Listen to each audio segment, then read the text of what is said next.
Hello and welcome to another video in the series Archaeology and Islam. My name is Dan Gibson, and in this video we want to examine the two prophets known as Hud and Salih. Information about both of these prophets is found in the Quran, where Hud is mentioned 7 times and Salih is mentioned 10 times. But outside of the Quran, it is a problem to find anything about these prophets. I have not found them in any of the hadiths except once, in Al-Tirmidhi's hadiths, which we will look at the very end of the video. Hud and Salih are not found in the archaeological records. Not even their names are found. They're not common anyway in the graffiti that's written all over the Middle East, from the Levant all the way down to Saudi Arabia. Everything we know about them comes from the Quran, with just a little added information from some old Arabian folk tales, but it's very hard to tell what is accurate and what is not accurate in those folk tales. Now, around 170 years after the Hijrah, Al-Kisai, he wrote a book called The Stories of the Prophets, in which he included some further information taken from earlier folk accounts. Now, these are not terribly reliable accounts, so we can't use them as real academic sources, but they do provide some interesting ideas about what was thought long ago. For instance, while the Quran tells us that Hud lived during the days of the people of Ad, it mentions Ad's lofty pillars and so forth, but that story grew with the retelling of folk tales that were told and retold every time until the story just grew up. And it ended up with stories about the people of Ad and their city of Iram, which was an unexplored area in Yemen. I imagine there was all kinds of other cities around, so they had to pick some place that was isolated, and so they picked that place, someplace off in Yemen, somewhere down over in the mountains. So the descriptions of Iram grew until the lofty pillars in the Quran became multicolored columns adorning the houses. The city grew until it was over 5 kilometers in every direction. The walls were now red bricked and over 200 meters high and 10 meters across, with 4 huge majestic gates. It contained 300,000 villas with thousands of pillars of gold-bound jasper, and in the villas on the floors were great pearls and fist-sized balls of spices like musk and saffron. When one looks down from the roof or from the balconies on the villas, they could see rivers of water like running underneath them. And the main streets were lined with fruit trees and with tall palms, and the story goes on and on. It's said that when news of this city reached Muawiyah, the son of Sufyan, who was the Caliph, but he had not yet moved his capital to Damascus. So he wrote this about this down to his lieutenant in Sana'a in Yemen, and he said, "Send your historians and your storytellers. I want to question them about the truth of the reports." Even after he heard their claims, he could not believe them. The old men told him that Allah had blotted out the road which led to the city, so it will stand unchanged, undiscovered until the day of resurrection and the hour of judgment. Now those are the stories that are told. That's not from the Quran, that's not even from the Hadith, those are just from ancient stories. So in the story, though, there are bits and pieces of truth. The city of Iram and the people of Ad did exist, but they're now lost. That much I can accept. Now, there are a couple abandoned cities in the deserts in Yemen, most dating back to the time of the collapse of the Marib Dam. So the ruins do stand there in the desert. I've personally visited some of these places. And so here are some of the ruins sticking out of the sand in the desert. Now, these have been excavated today. When I was there years ago, took pictures of these ruins. And there's a complete walled city standing empty in the desert. But there's no gold and silver, no spices, no city of Iram, no evidence of the ancient people of Ad in Yemen. However, even to this day, I find some historians and some scholars who still repeat the old stories about the people of Ad and the buried cities in the deserts of Yemen or just over the border in Oman and so forth. I first entered the empty quarter in 1981, and I traveled throughout Oman and Yemen. I visited places and photographed many places. I have not yet found a single piece of firm evidence that supports the famed colonnaded city of Iram in Yemen or in Oman. That doesn't mean it doesn't exist. I think it does exist, and I think I know which pile of ruins is that city, but once again, it's a geographical problem. I think the ancient storytellers did us a disfavor by identifying a place in Yemen that was inaccessible to most people, and in the end, everyone started looking in the wrong places, and all down through history, the stories that have been told in poems have been written, and they all sort of focus on Yemen, the wrong place. Now, I find these two prophets are fascinating, and I think we can learn a couple of very important lessons from them about archaeology and the Quranic record. First, from the Quran, we learn very little about the geography of these two stories. We are not told where these two prophets were, other than the people that they were associated with, Ad and Thamud. We can infer answers, and we're told very little direct information. Of the references we have in the Quran to Hud and Salih, a number of them are just lists of prophets, so we can ignore those. And so let's start with Hud. The Quran says, "And to Ad, their brother Hud, he said, 'My people, O my people, serve God.'" This is the only geographical reference we have. And the trouble is, there's disagreement over where Ad is located. And to this day, no ruins have been found that can definitely be associated with an ancient kingdom known as Ad. Among Muslim scholars, the most common place quoted is a valley between Yemen and Oman. Some call it Wadi al-Mughith. Now, when I was a young man, I spent nearly 4 years in Yemen. During that time, I and several of my friends searched out many fascinating places. Among the places I was interested in was finding the famed Wadi Mughith. Today, I am convinced that the land of Ad was not in a valley by that name, and definitely not in Yemen or Oman. As I have said before, I believe that in ancient times there was a great federation of Arabian tribes that swept across the Arabian grasslands. These grasslands have since turned into desert. These horsemen of Arabia have left their memory in Jordan, Saudi, Yemen, Oman, even in Syria. So there is a memory of this nation in Yemen and in Oman, but they're not exclusive. Those memories also come from many other different countries. I believe the Egyptians called them the Shasu. Once they were organized, this federation of Shasu, this tribesmen, overran the Arabian Peninsula and even invaded down into Egypt. After 100 years in Egypt, the Egyptians threw them off and the federation disintegrated and individual tribes emerged. I believe that their base of power was in the mountains of Seir, based on the ancient name of Uz in the Bible, which I think points to these mountains. Plus, I think that the descriptions of Ad fit the story of Uz, and I think their names are very close to each other. One is Ud and one is Uth, and so if you put those together, they're very, very similar. Now, in the Quran, Hud warns the people of Ad to follow God or judgment's going to come. We are given a hint when in verse 69 of the Quran, which associates Ad with the successors of Noah, and it thus places the story in a very early date. These are the people after Noah.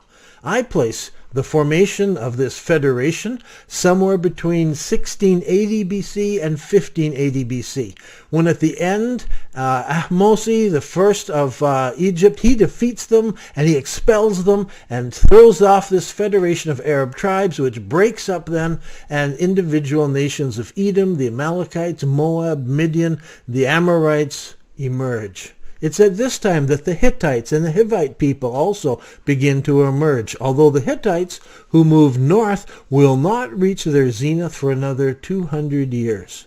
This explains the emergence of all of these small groups sort of at once in the Levant area. The presence of this very old story in the Quran is a testimony to the power of oral communication. By the time Muhammad addressed this story, 2,000 years had passed, and still the story's alive. It finds its way into the Quran, and it finds its way into the stories told by the bards and the traveling storytellers, because 500 years after Muhammad died, the story is still alive. This time, during the early Abbasid era, the stories are beginning to be written down in various collections. They had different titles, and there were different collections of stories by different writers at different times. Now here's a photo of a page from a collection of stories written down in the early Abbasid period. So these books were around and they were there. The Persians later get a hold of this story and put it together and wrap it all up as one continuous story after the other, and they call it 1001 Nights. And yet, you go back, you'll find some of these stories go very far back in history. So Hud can be found in 3 places: in the Quran, in early stories that were told in coffee shops and bazaars, and in the book written by Ibn Kasai known as the Stories of the Prophets. Now, this was the first of several books that had that title. So it's not a well-known book, his book, but it is out there. Now, in the Quran, in chapter 11, there is this chapter 11 is named Hud, and it starts out with a warning to the people that they should submit to God. First, Noah is addressed, and we hear his message, warning the people of his day that judgment is coming, and it's going to come in the form of a flood. This takes us all the way down to verse 50, where the subject switches to the prophet Hud and the people of Ud, and once again the messenger warns them to turn to God or judgment will come.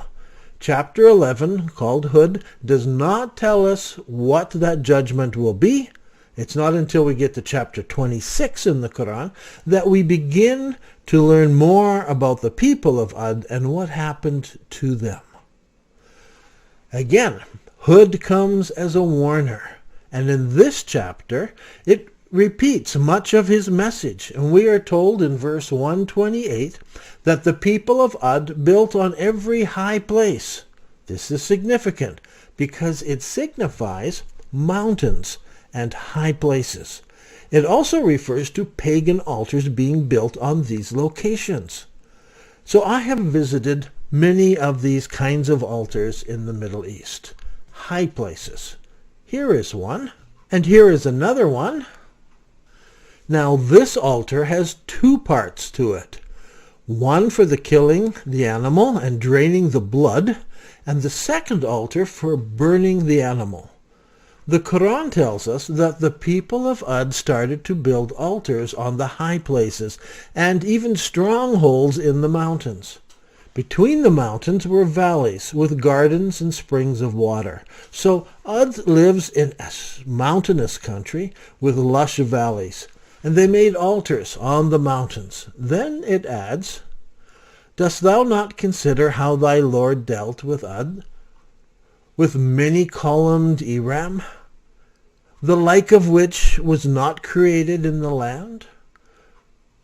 We'll come back in a moment to Iram. But first, let's look at chapter 89, Surah 89 of the Quran. And here we read, "And the Ud, they were destroyed by a great and furious wind, exceedingly violent. He made it rage against them 7 nights and 8 days in succession, so that thou couldst not see people lying prostrate in its path, quoting from an English version of the Quran. So, what is this story? It repeats itself several times in the Quran. First, Noah came as a warner of coming judgment. And if the people did not change, then the earth would be destroyed by a flood. And it was. Then Hud comes with the people of Ad, and he warns them of coming judgment. If they did not change, then they would be destroyed, and that destruction came by a great wind. In the biblical story of Job, the people are living in the land of Uz, also with that name, and they were also destroyed by a great wind. So both the land of Uz and the land of Uz are destroyed by a great wind. I see them as the same. They're about the same time, and they have a very similar name, and both of them are destroyed by this great wind. Both of them live in the mountainous areas. People are building altars in high places, gardens in the valleys. It's not Wadi al-Mughith in Yemen. It is up in southern Jordan in Mount Seir, which much later is where they built the city of Petra. So in summary, I place the prophet Hud around 1750 BC in the land of Edom, which was called the land of Uz at that time. I see an association between the names Uz and Ad, as I said, and I place the story in the Petra Mountains, and I place the city of Iram in the location of Wadi Rum. And the great columns in Wadi Rum are the great mountain cliffs that surround the city. Lawrence of Arabia, not knowing about Ad down in the Quran, he called them the 7 pillars of wisdom. He wasn't even thinking of the people of Ad, but he recognized these great pillars made out of the mountains the way they were shaped.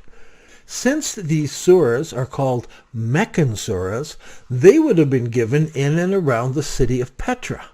Muhammad need only to point to the high place altars on every mountain and the gardens in the narrow lush valleys. He needed to only point out and make reference to the lofty pillars in Iram. And everyone knew what he was talking about. You see, Muhammad was speaking to the people who lived right in the location where they were. This was their history. So he didn't need to explain to them where the land of Uz was located. His audience knew where they were. And his audience knew what he was talking about. Next we come to the prophet Salih. Again, we struggle to know where was he and to whom was he speaking. Salih also comes as a warner to tell of future judgment.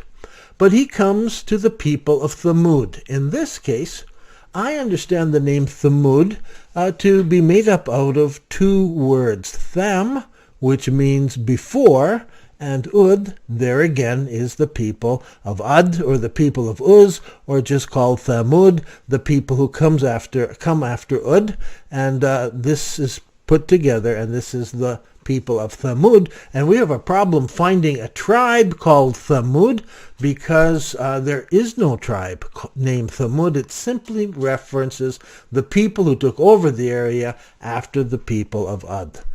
And if we understand this as being the people that lived in Greater Petra after Ad, then it seems to be a reference to the Nabateans. Now, there is something we need to get clear here. There are 2 usages for the word Nabatean. One of them applies to language. So linguistically, there were Nabateans who spoke the Nabatean language. They are the true Nabateans, if you want us to put it that way.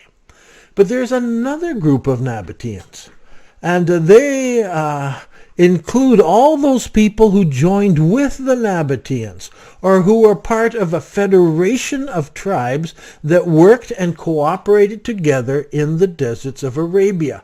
They had related languages, but not exactly the same language. So archaeologists have struggled to know how to classify these languages, and they're often given names with A, B, and C, and different kinds of Thamudic or different types of languages from different places in Saudi Arabia.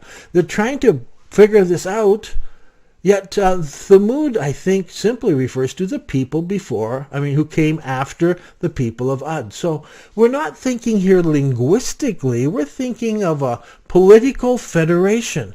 Now Josephus tells us that in his day, it was the Nabateans who conferred the name of their name on the Arabian nations. This is not a linguistic statement. It speaks about the Nabateans leading a federation of people.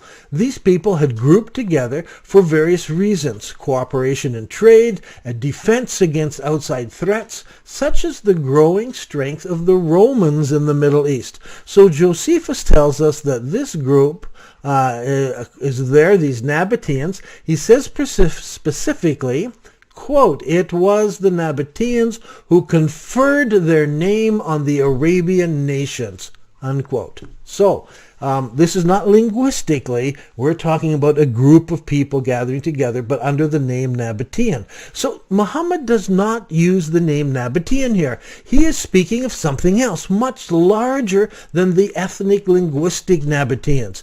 He simply calls them the people after Ad, or the Thamud. Now, regarding Salih, he becomes as a prophet to the Thamud. And he comes to these people to warn them of coming judgment if you do not turn to God. Surah 7 of the Quran specifically tells us that the Thamud were the successors of Ad. In the same place, they were just the people who came after them. So we're still back in Petra Mountains. He tells them that they hew houses out from the mountains and they build large buildings out on the plains. And in verse 78, it tells us that an earthquake seized them and many people died in the dwelling places. Now we know the city of Petra has experienced many earthquakes, right up until only 19 years before the birth of the Prophet Muhammad. Now, note that in Surah 27, verse 45, the people of Thamud were split into two factions, the righteous and the unrighteous. Very strange kind of term. And the righteous escape and the unrighteous get judged. The Quran tells us that God took away the righteous. He moved them away so they wouldn't be judged. Okay? And I think that happened in the years following 106 AD, when the ruling Nabatean merchants moved off to Alexandria and even to Rome itself, where they became known as the merchants of Rome. The other people, the poor, the mixed motley crew of people who had come to live in that city, they were left behind. So there are two groups of people, and that group left behind, they struggled on, and eventually many of them, who Muhammad calls the unrighteous, died in the earthquakes that rattled Petra in May 19, 363 AD. We can give it right down to the date. This is most likely the earthquake that is referred to here with Salih. Now, what I say next is my own thinking, and I want you to understand that this part is my theory, a proposition of what happened to the Nabatean people. Because some people say, well, what happened to the Nabateans? I'm not going to be able to defend all my thinking in this video. I'm just going to introduce the idea. I have thought a lot about this over the last 20, 30 years. And I've been collecting evidence to support this, but I have yet to write it up. So you may find my thinking interesting. Hopefully that's all it is. Please don't come back and say, you got to prove it to me. But in brief, my suggestion is that after 106 AD, many of the rich and powerful Nabateans moved away to Alexandria and then some off to Rome. I have had fun tracing them into these places and finding evidence of them, of their wealth, of their language, of their burial customs. And so these rich Nabateans become wealthy merchants of Rome rather than the Arab merchants of Nabatea. Previously, they were the bane of the Roman Empire because they were siphoning funds away from the Roman Empire. Now, as Roman citizens, the funds were staying inside the Roman Empire. You see, these merchants saw what happened to Jerusalem in 70 AD. They were there. There was a group of soldiers that were sent there. I think 2,000 or so horsemen were there, 2,000 anyway, mounted troops that were there at Jerusalem. They knew what was coming. They knew what would happen if they ever stood against Rome. And so I believe they did what merchants do best. They sold their position in exchange for Roman citizenship. So in 106 AD, the Romans took over, and Romans published a fascinating coin to commemorate the occasion. That coin celebrated acquired Arabia, not conquered Arabia. I believe that these rich merchants, they traded their kingdom in exchange for Roman citizenship for the leading citizens that were there. And so they became businessmen in Rome. In effect, Nabatean merchants disappear. Merchant class of Rome emerges in full force, trading with India, trading with China, great wealth being piled up. But we're way off track. So, what became of Petra? At this point, Petra was left with the leftovers. And there are a lot of polytheists there and others. The wealthy have left, but there are many other people who are still in the city and others arriving. So the Nabatean merchants are gone. The city becomes a true cosmopolitan metropolis. So Muhammad speaks of these two groups of Thamud. The first group, the good people, have moved away. They escape judgment. The judgment that's brought by the earthquakes is on the bad people who remained, and they suffered from the earthquakes. Muhammad knew about earthquakes firsthand. He and his people and his tribe had suffered through earthquakes as well because they were in that city. So, when Muhammad becomes a messenger of God, he begins to preach judgment on the polytheists. If they do not turn to God, they will be judged, just like the people of Noah, just like the people of Hud, and just like the people of Salih. That is what is in Surah chapter 11 of the Quran, known as Hud. The whole story from Noah to Hud to Salih and to the others. The Quran speaks of this time and time again. This grouping of people and the stories and the judgment is repeated in multiple times in the Quran. But there's one problem. Muhammad is preaching judgment, but judgment never comes. Instead, Muhammad is scoffed at. His followers are persecuted. They end up going off down into Abyssinia, back down into Africa, and then they come back over when things get better, but the persecution starts again, and so they end up moving off to Medina.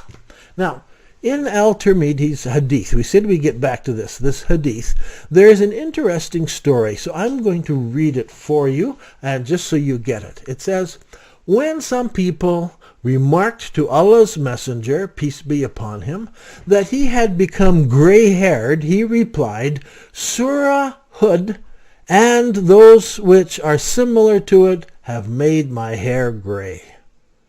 Now, why would that be? What is in Surah Hud and in the other surahs like it, such as 26 and 46? In these surahs, Muhammad predicts doom and judgment. And it's going to come just like in Noah, just like in Hud, just like in Salih.